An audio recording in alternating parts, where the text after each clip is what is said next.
మందిరాన్ని చూడాలని ఆశ, మందిరంలోనికి వెళ్ళాలనే ఆశ, మందిరంలో జీవము కలిగినటువంటి దేవుణ్ణి దర్శించాలనే కోరిక, తపనతో వాళ్ళ హృదయాలు నిండిపోయి ఉన్నాయండి.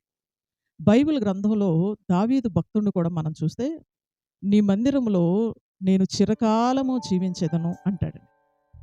యెహోవా మందిరమునకు వెళ్ళుదుమని జనులు నాతో అనినప్పుడు నేను సంతోషించుచున్నాను అంటాడు. చూడండి, దేవుని మందిరం యొక్క ప్రాధాన్యత, దేవుని మందిరం యొక్క ప్రాముఖ్యత, ఈ గొప్ప గొప్ప దేవుని సేవకులందరూ కూడా, దేవుని ఆరాధించే ప్రజలందరూ కూడా మందిరంలోనికి వెళ్ళారండి. మందిరానికి వెళ్ళాలని ఆశపడ్డారు. మందిరంలో దేవునితో గడపాలని సంతోషించారు. మందిరములో దేవునితో సహవాసం చేయడానికి చాలా ఇష్టపడ్డారండి. చాలా ఇష్టపడ్డారు. వాళ్ళకు ఒక సమస్య వచ్చినా మందిరంలోనికే వెళ్ళారు. సంతోషం కలిగిన మందిరంలోనికే వెళ్ళారు. మందిరానికి వెళ్ళాలనే ఆశతో వాళ్ళ హృదయాలు నిండిపోయినాయి. జీవము కలిగిన దేవుని దర్శించడానికి మా హృదయమును, నా శరీరమును ఆనందంతో కేకలు వేయించున్నవి. హల్లెలూయా. చూడండి, మందిరానికి వెళ్ళి దేవుణ్ణి దర్శించాలి అని హృదయం అంతా కూడా ఆనందంతో కేకలేసిందంట. శరీరం కూడా ఆనందంతో కేకలేసిందంట. హృదయము కూడా కేకలేసిందంట. చూడండి, దేవుణ్ణి దర్శించాలి. ఈనాడు మనం చూస్తేనండి, చాలామంది యేసు ప్రభువుని నమ్ముకుంటారు, కానీ క్రమంగా మందిరాలకు రారు.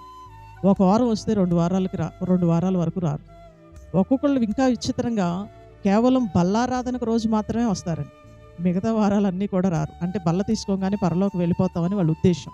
చూడండి, భక్తులైన వారు అందరూ కూడా ఎలాంటి ఆశతో, తపనతో వాళ్ళ హృదయాలు, గుండెలు కొట్టుకున్నాయంటే, మందిరానికి వెళ్ళాలి అనే ఆశ. చూడండి, వారానికి ఒక్కరోజు వెళ్ళటం కాదండి, అసలు చిరకాలం మందిరంలోనే జీవించాలని కూడా వాళ్ళు ఆశపడ్డారు. ఇంతకీ మందిరం అని వాళ్ళ గుండెలు అలా కొట్టుకున్నాయి కదండి. మందిరం యొక్క ప్రాధాన్యత ఏమిటి? మందిరానికి వెళ్ళాలని ఒక దావీదు కానివ్వండి, ఒక కోరహు కుమారులు కానివ్వండి, వాళ్ళ మనస్సులు, వాళ్ళ హృదయాలు ఎందుకు అలా ఆనందంతో కొట్టుకులాడాయి? మందిరం యొక్క ప్రాధాన్యత ఏంటి?